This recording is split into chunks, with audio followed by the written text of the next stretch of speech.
कि थोड़ा जिहा थोड़ा होर भी संदेह दूर कर दईए।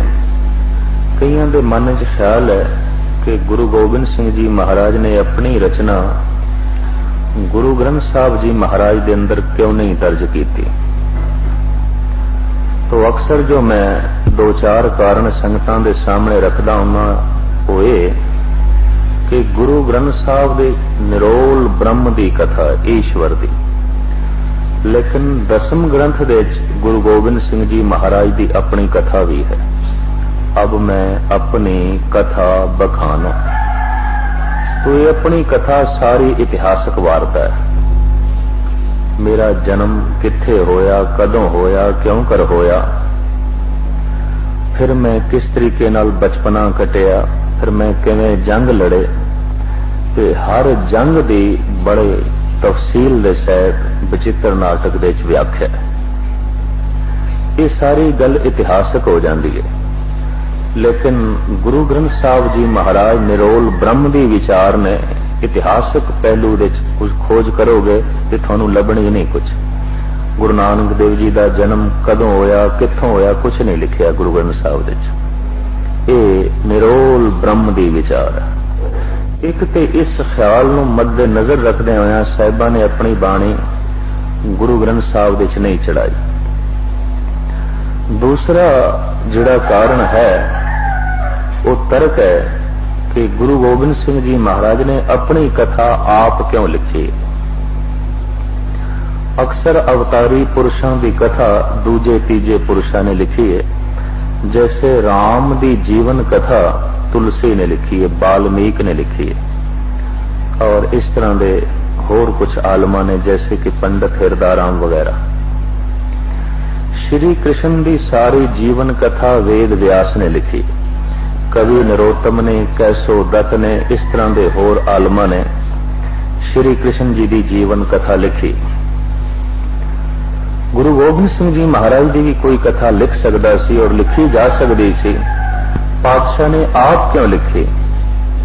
विचित्र नाटक दे च ये ख्याल है कि जब भी कोई अवतारी पुरुष की कथा भावना नूं सामने रख के लिखदा है, लिखारी के अंदर कहते हैं भावना भी चाहिए है और ज्ञान भी चाहिए। निरी भावना वस होके लिखांगे तो निरा ही अनर्थ होगा। ये कई संतां महंतां दी मैं जीवन कथा पढ़दा जिहड़ियां पुस्तकां लिखियां होईयां कि निरे उन्हां बंदियां ने लिखियां ने जिन्हां दे भावना ते प्रबल सी, ज्ञान की कोई गल नहीं सी। निक्की निक्की गल दे नाल भी करामातां जोड़ दित्तियां। भावना प्रबल है, पर जे निरा ही ज्ञान होवे ते भावना ना होवे तो फिर सिर्फ तर्क खड़ी हो जाती है। ये दोवां दा मिश्रत चाहिए। तो तुलसी जिस वक्त भावना दे बेग च आया ते राम दे जीवन दे उत्ते वो छंद ते चौपाइयां लिखण लगा, उन्हें फिर राम नूं साक्षात भगवान कह दिता, अपना इष्ट कह दिता। और हू बहु निरोतम ते कैसो दत्त ते सूरदास जद श्री कृष्ण की जीवन कथा लिखते हैं तो कृष्ण नूं भगवान कहते हैं। साहिबां नूं इस गल का ख्याल सी मतां कोई सिख भावना दे वेग विच आके मेरी जीवन कथा लिखे ते मैनू परमात्मा कह देवे, परमेश्वर कह देवे। ये गुरु गोबिंद सिंह जी महाराज की आत्मा नूं ठेस पहुंचाने वाली गल होनी सी। लिहाजा उन्होंने स्वयं आप अपनी कथा लिखी और उस कथा विच ये अखर भी लिख दिते, जो हमको परमेश्वर उचर हैं ते सब नरक कुंड में पर है। परमेश्वर कोई व्यक्ति नहीं, वो एक शक्ति है, मैं व्यक्ति हाँ। साफ गल कह दी। जो हमको परमेश्वर उचरे ते सब नरक कुंड में परै, मुको दास तवन का जानो, या मैं भेद न रंच पछानो। मैं हूं परम पुरख को दासो, देखन आयो जगत तमासो। पिछले दिने इलस्ट्रेटेड वीकली विच सरदार खुशवंत सिंह जो एडिटर ने उसते उन्होंने कुछ उन्हां पुरुषों दीयां फोटोआं ते जीवन झांकियां पेश कीतियां जिहड़े अज आप ही अपने मुंहों दावा करदे ने भी असीं भगवान। और इस तरह के 84 बंदे इस वक्त इंडिया के हैं। 84 उन्हें लिखिया सी बई जीवदे जागदे 84 रब मौजूद ने ते हुण भुलेखा ये कहंदा किहनूं मन्नीए, किसनूं रब आखीए, क्योंकि सारे भगवान होने का दावा पे करते हैं। ਉਹਦੇ ਚ बाल योगेश्वर भी सी, रजनीश भी सी, वो भी भगवान कहंदा। और जे ना भगवान आखो तो औखे होंदे, बड़े औखे होंदे। साडी कौम दे च भी चंद बंदे ऐसे हैं जो साफ कहंदे ने असीं निरंकार हाँ, निरंकार ही आखो। ये निरंकारियां दी जिहड़ी लहर चली सी वो कहंदे सन सानूं निरंकार आखो, तो मूर्खां दा टोला पिछे चल पिया। ये भी नहीं सोचिया कि निरंकार दे अर्थ की ने। निरंकार दे अर्थ ने आकार तो रहत जिहदा कोई आकार नहीं, ते जिहड़ा पंज तत्त दा पुतला बैठा किस तरह निरंकार होया। लेकिन अर्थां दे तय विच ना गए तो चल पे 84 बंदियां दे चों गालबन 2-3 ते गुजर चुके ने, बाकी मौजूद ने जो दावा कर देन असी रब हाँ, असी भगवान हाँ, असी परमात्मा हाँ। ते एक एक बंदे ने लखां बंदे अपने पिछे लाए और गाहे दगाए साडे विच भी बंदे खड़े हो जांदे ने असी गुरु हाँ, असी संत हाँ, साडी रौड़ीती मनो, असी जिस ढंग दा तरीका दसीए वो मनो। तो गुरुआं दी चलाई हुई प्रथा नूं तोड़न दी कोशिश करदे ने, गुरुआं नाल जोड़न दी कोशिश नहीं करदे।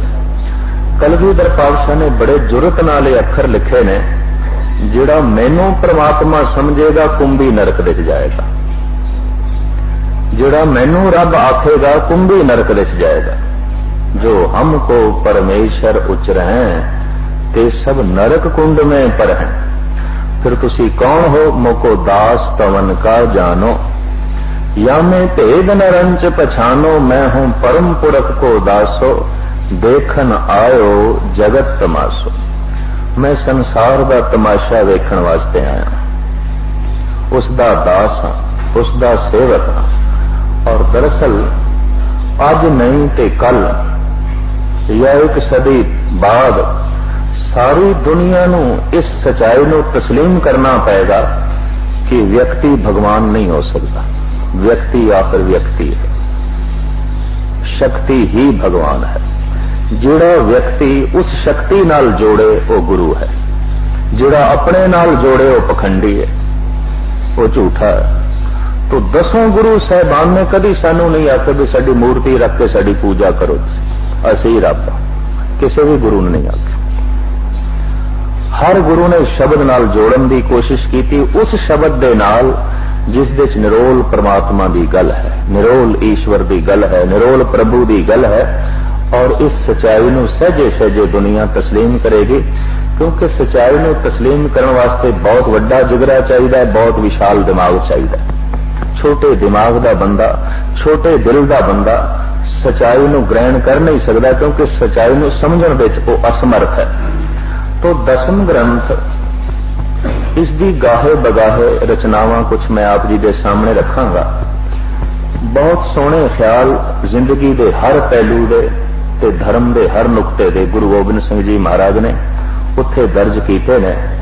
गुरु ग्रंथ साहब विच उस बाणी नूं दर्ज न करन दा 2 कारण मैनूं दिसदे ने। एक तो साहिबां दी अपनी कथा, दूसरा महाराज ने संस्कृत के धर्म ग्रंथां दा टीका कीता, उलथा कीता। 10वें ग्रंथ का बहुत सारा हिस्सा वो है जिथे कलगीधर पातशाह आप कहते हैं मेरे ख्याल नहीं ने, मैं तर्जमा किया, टीका किया। 10वीं कथा भागवत की पाखा करी बनाए, अवर वासना ना है प्रभ धर्म युद्ध के चाय। भाखा कहते टीके भी ये जोड़ा मैं भागवत पुराण ये जो श्री कृष्ण जी की जीवन कथा लिख रहा, आपनों पता हो 10वें ग्रंथ दे रामा अवतार, कृष्णा अवतार ये बाणियां भी हैं, 24 अवतारां की कथा भी है। ये अवतारां की कथा सारी की सारी संस्कृत दे च लिखी हुई सी ते ब्राह्मण सिर्फ ब्राह्मण नूं पढ़ांदा सी, क्योंकि उन्हां दा कहना सी भी संस्कृत पढ़ना सिर्फ ब्राह्मण का ही हक है, दूजे तीजे का नहीं। तो आम लोगों को पता ही नहीं चलता सी ना धर्म ग्रंथां दे च की है। पौंटा साहब विच बैठ के कलगीधर पातशाह ने जुरत की है, उन्हां तमाम धर्म ग्रंथां का उलत्था कर छड़िया, टीका कर छड़े, ताकि लोगों को पता चले बई की है। और कई अज सियाणे पुरुष हैरान हो जाते हैं बई एक रामायण गुरु गोबिंद सिंह ने भी लिखी है, जबकि एक तुलसी ते वाल्मीकि दी ते है, पर एक रामायण गुरु गोबिंद सिंह जी दी भी है। जिथे भागवत पुराण लिखा हुआ ऋषि वेद व्यास दा है, पर गुरु गोबिंद सिंह जी दा भी लिखा। पर साहब साफ कहते ने मेरे ख्याल में दसम कथा भागवत की भाखा करी बनाए। ये मैं टीका कीता, भाषा सरल कीता, जो संस्कृत के धर्म ग्रंथ सन।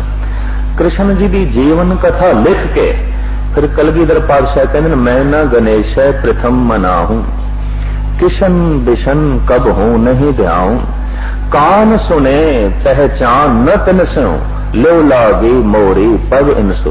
कृष्ण का नाम तो मैं सुनिया, पर मेरी कोई पहचान नहीं, तो ना पहचान करना चाहते।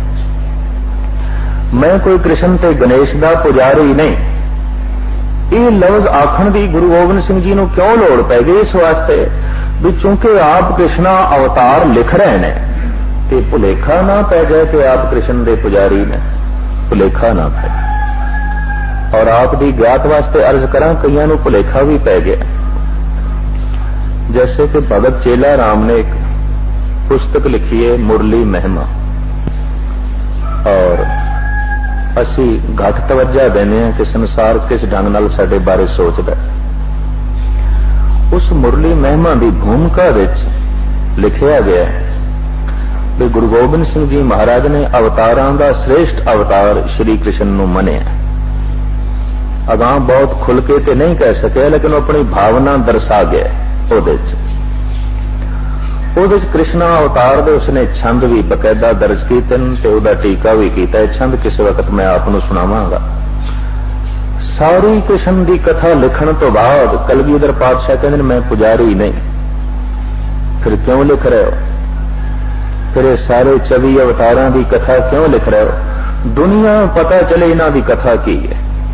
बई नहीं गल क्यों दुनिया नूं पता चले कि ब्राह्मण कहता है ये विद्या ब्राह्मण तो इलावा होर किसी को हासिल करने का हक ही नहीं, तो बाकी दुनिया जवांजी रह जाती भी की लिखे उन्होंने धर्म ग्रंथों च। एक महान मेहनत करके साहिबा ने फिर दसम ग्रंथ ये बाणी उच्चारण की है, जिहदे 24 के 24 अवतारां की कथा आ जाती है। पर 24 अवतारां की कथा तो पहले साहिबां की अपनी कथा भी है। उस अपनी कथा नूं महाराज ने लिखा बचित्र नाटक, उस दे च सारी कथा। अकाल उस्तत दे च किसे राजे महाराजे की या अपनी कोई कथा नहीं। अकाल उस्तत सिर्फ अकाल दी गल, रब दी गल। जिथे बचित्र नाटक या चंडी चरित्र या कृष्णा अवतार राम अवतार चलते हैं, उत्थे व्यक्तियों की गल चलती है, श्रेष्ठ व्यक्तियों की, उत्तम महान व्यक्तियां जड़ियां हुई उन्हां दी गल। पर जिथे अकाल उस्तत है तो किसी व्यक्ति की गल नहीं, शक्ति की गल है, परमात्मा की गल है, ईश्वर की गल है।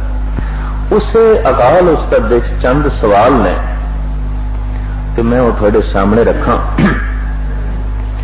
कुछ खुशकिस्मत सज्जन होंगे जिन्हों ने कदी कदी दसम ग्रंथ का अध्ययन किया होगा, और ये कोशिश भी करनी चाहिए 5-10 अंग गुरु ग्रंथ साहब जी महाराज के रोज पढ़ने चाहिए। इतने दर्शन ते जरूर करने चाहिए ताकि साडा गुरुदेव नाल संबंध बनिया रहे, सतगुरु नाल संबंध बनिया रहे। तो जे असी दर्शन करने ही छड़ दिते, असी वाक लेना ही छड़ दिता, तो जैसे नवी पनीरी अजकल कहती है, सानू तो पता ही नहीं गुरु ने की आखे, तो किधरे ऐसा कारण ना बन जाए।